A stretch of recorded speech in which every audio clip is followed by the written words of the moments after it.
Praise లాడమ్మా. Good morning. Praise lord. Good morning. బాగున్నారు అందరూ? ఎలా ఉన్నారా? దేవునికి స్తోత్రం. బాగున్నారమ్మా? మంచిది. మీ అందరూ మీ నవ్వు, మీ ప్రైజ్ లాడ్ చూస్తుంటేనే నాకు అర్థమైంది బాగానే ఉన్నామని కదా. దేవునికి స్తోత్రం. సంతోషకరమైన నెలలోకి వచ్చాం. దేవుడు కాపాడాడు. క్రిస్మస్ కంటే కాదు కానీ 12 నెలలు కాపాడిన ఆ దేవదేవునికి మహిమ కలుగును గాక. ఇంకా కొద్ది రోజులు ఉన్నాయి. మెలకుగా ఉండండి, ప్రార్థన చేయండి. ఏ కీడు శోధకుడు మన మధ్యలోనికి రాకుండా దేవుని యొక్క కాపుదల భద్రత మనందరికీ ఉండును గాక. మీరు ప్రార్థన చేయండి, ఓకేనా? మంచిది. ఈరోజు ప్రభు మీతో మాట్లాడబోతున్నారు. నిజంగా మేము కేరళస్కి వెళ్ళాం. నిన్న ఒక ఇంటికి వెళ్తే ఆమంట రాత్రంతా కూడా ఫస్ట్ కేరళస్ అనమాట ప్రార్థన చేసిందంట. 2 గంటల వరకు ప్రార్థన చేసుకుందంట. దేవా, మా ఆత్మీయ తల్లి, మీ సేవకురాలు మా ఇంటికి వస్తున్నారు, నాతో మాట్లాడు ప్రభు. 2 అయిందంట. మాట్లాడాలి ప్రభువా, వచ్చి రావటమే ప్రభువా, మీ వక్కు నేను వినాలని ఒకటే ప్రార్థన చేసుకుందంట. అది మాకు తెలియదు కదా, మేము వెళ్ళటమే. మేము కూడా ఎక్కువసేపు కూర్చోలేదు, ఎక్కువ టైం తీసుకోవట్లేదు, ఎందుకంటే చాలా ఉన్నాయి కాబట్టి. మేము వెళ్ళటమే పాట స్టార్ట్ చేసాం.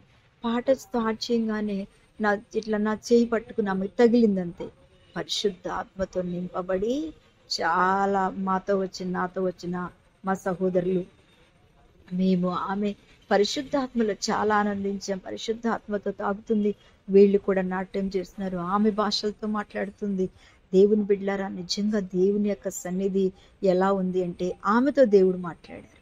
పరిశుద్ధాత్మ ద్వారా దిగివచ్చి ప్రవచన వాక్కుల చేత ఆమెతో దేవుడు మాట్లాడారు. ఎలా ఉందంటే, మరియ గర్భంతో ఉందని ఎలిజబెత్ విన్నప్పుడు వాళ్ళ ఇంటికి వెళ్ళంగానే మరియ ఎలిజబెత్ గర్భంలో ఉన్న బిడ్డ గంతులేసినట్టుగా, మరియను ప్రవచించినట్టుగా ఎలిజబెత్. నిజంగా వారిద్దరి కలయిక పరిశుద్ధ ఆత్మ ఎంత అద్భుతం చేసిందో అలాంటిది ఈ రోజున ఆ ఇంట్లో ఆ కార్యమును దేవుడు జరిగించాడు. దేవునికి మహిమ కలుగును గాక. చెప్పండి. అంత వచ్చేసేటప్పుడు చెప్తుంది, అక్క దేవుడి రోజు నేను రాత్రి 2 గంటల వరకు నిద్రపోలేదు, ప్రభు నా ఇంటికి వస్తున్నారు, నాతో మాట్లాడాలని, నా కష్టమంతా దేవుడు మాట్లాడారని ఎంతో ఆనందపడింది. దేవునికి స్తోత్రం కలుగును గాక. ఆమేన్. మీరు కూడా మీ ఇళ్ళకి వచ్చినప్పుడు అమ్మ ప్రార్థన చేసుకొని రెడీగా ఉండండి. మీ ప్రార్థన బట్టి దేవుడు అద్భుతంగా మీ ఇంట్లోకి వస్తాడు. ఈ రోజు కూడా మాట్లాడారు. నువ్వే ఇంటికి, ప్రతి ఇంటికి వెళ్తున్నావో ఆ ఇంట్లో నేను ప్రార్థన చేసి నేర్చుకుంటున్నావు.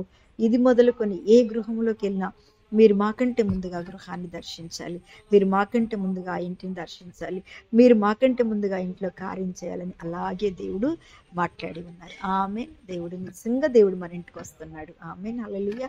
దేవుని స్తోత్రం. ఈరోజు దేవుని యొక్క వాగ్దానం సామెతల గ్రంథం 30వ అధ్యాయం 7వ వచనాన్ని చదువుతున్నాను. దేవా, నేను నీతో 2 మనవులు చేసుకొనిచున్నాను. నేను చనిపోకముందు వాటిని నాకు అనుగ్రహించుము.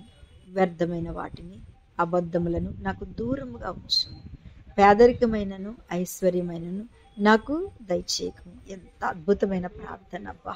నిజంగా ఈ అద్భుతమైన ప్రార్థన వింటుంటే, ఈ అద్భుతమైన కార్యం వింటుంటే, అద్భుతంగా అడుగుడి నీకు ఒక పల్లెటూరు నుంచి ఒక ఆమె వస్తుంది. ఆ రోజు మంగళవారం వచ్చిన దేవుడు ఆమెతోటి మాట్లాడారట. ఈరోజు గుర్తుపెట్టింది, నాకు ఫోన్లో చెప్తుంది, అమ్మగారు మా ఇంటికి రమ్మని. ఆ రోజు బాగా ఏడ్చింది. గోడ పట్టనీయట్లేదు, పక్కనోళ్ళు ఊరుకోవట్లేదు, తినడానికి లేదు, ఉండటానికి లేదు అని బాగా ఏడిస్తే, నేను ఆ పల్లెటూరు అనమాట. ఆ రోజు ఆ ఇల్లు ఎత్తుక్కుంటూ తెల్లారి వెళ్ళాం. వెళ్ళినప్పుడు ఆమె చెప్తుంది, ఆ రోజంటే ఆమెకు అడిగింది, అడుగుడి నీకు ఇవ్వబడును. వాగ్దానం ద్వారా గోడ కట్టబడిందంట, ఇల్లు కట్టబడిందంట, డాక్టర్ కొనుక్కున్నారంట, అదే ప్రొక్లీనర్ కొట్టుకున్నారంట. దేవుడు పిల్లల్ని ఆస్వాదించాడు. అమ్మగారు నా ఇల్లంతా రూపురేఖలు మారిపోయిందమ్మా, మీరు ఎప్పుడు వచ్చి నా ఇంట్లో అడుగు పెట్టండి అని ఫోన్ చేసింది. నిజంగా దేవుని స్తోత్రం. దేవుడు చక్కగా అడుగుతున్నాడు. ఈయన ఎంత అద్భుతమైన కార్యాలు దేవుడు చేస్తున్నాడు చూడండి. ప్రభు అడుగు పెడితే, దేవుని సావుకులు అడుగు పెడితే మన ఇల్లు చాలా దీవించబడుతుంది. నేను నీతో 2 మనవులు చేసుకున్నాను. నేను చనిపోక ముందు వాటిని దయచేయండి. అది నేను చనిపోకముందు నా పిల్లల ఉన్నత స్థితి చూడాలో, నేను చనిపోకముందు నా పిల్లలు గొప్పోళ్ళు అయిపోవడం నేను చూడాలో, నేను చనిపోకముందు నా పిల్లలు కోటీశ్వర అవ్వాలని అది కాదు కోరిక. నేను వ్యర్థమైన వాటిని, అబద్ధములను నాకు దూరముగా చెయ్యి. ఎంత అద్భుతమైన మాట! అబద్ధములు, వ్యర్థములు ఇవన్నీ కూడా వేస్ట్.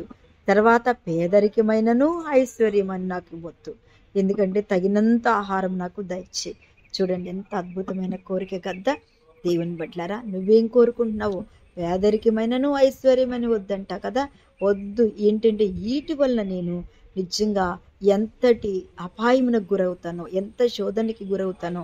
అందుకని బీదనైతే దొంగిలిస్తానేమో, ఒకవేళ ధనవంతుడినైతే నేను నిన్ను మర్చిపోతానేమో అనేసి, ప్రభా నాకు ఇవి చాలు, బ్రతికున్నంతసేపు నాకు ఇవి చాలు. నిజమే. ఈ వాక్యం వింటున్న దేవుని బిడ్డలారా, ఏం అడుగుతున్నాం? వీటితో పాటు దేవుడు అన్నీ అనుగ్రహిస్తాడు. మనం ఎంతో కష్టపడుతున్నాం, ఎంతో సంపాదిస్తున్నాం, ఎంతో పిల్లల చేతులు పెడుతున్నాం. ఒక్కళ్ళు కూడా నిజంగా వాళ్ళు ఎక్కడికి వెళ్ళినా ఇలా ఏడ్చే తల్లులు నాకు కనిపిస్తున్నారు కదండి. వాళ్ళు బాగుపడుతున్నారు. మనం కూడా వృద్ధాప్యంలోకి వెళ్తాం, మన పరిస్థితులు కూడా మారిపోతాయి. మనం సంపాదించింది కూడా వాళ్ళ చేతుల్లోకి వెళ్ళిపోతుంది. మనం చూసేవాళ్ళు ఉండకపోవచ్చు, కానీ అందుకని అంటున్నాడు, వ్యర్థమైన వాటి ఉంటే వదిలిపెట్టేసేయి, అబద్ధంలో ఏమనంటే వదిలిపెట్టేసేయి. తర్వాత పేదరికమును ఐశ్వర్యం వద్దు ప్రభువా, నాకు ఆత్మీయ జీవితం కావాలి, నాకు భక్తి జీవితం కావాలి, పరిశుద్ధ జీవితం కావాలి, నీలో జీవించే జీవితం నాకు కావాలి అని ఎవరైతే అడుగుతారో ప్రభు వారికి ఇవన్నీ అనుగ్రహించి దీవించునుగాక. ఆమేన్. నిజంగా ఈరోజు నీకు ప్రభు అది కావాలని కోరుకో, అది ఖచ్చితంగా ప్రభు నీకు ఇస్తాడు. కళ్ళు మూసుకొని ప్రార్థన చేస్తాం. మహాపరిశుద్ధుడా, మహిమ కలిగిన తండ్రి, స్తోత్రములు. ఈ దినమున మాతో మాట్లాడి ఈ సన్నిధిని ప్రభు మాతో ఉంచి నాయన ప్రతి ఒక్క బిడ్డను దీవించి ఆశీర్వదించి వారికి తోడుగా ఉండమని యేసు నామమున నడుచున్న తండ్రి. ఆమె ప్రైజ్ రాడమ్మ. దేవుడు మిమ్మల్ని దీవించుగాక. ఆమె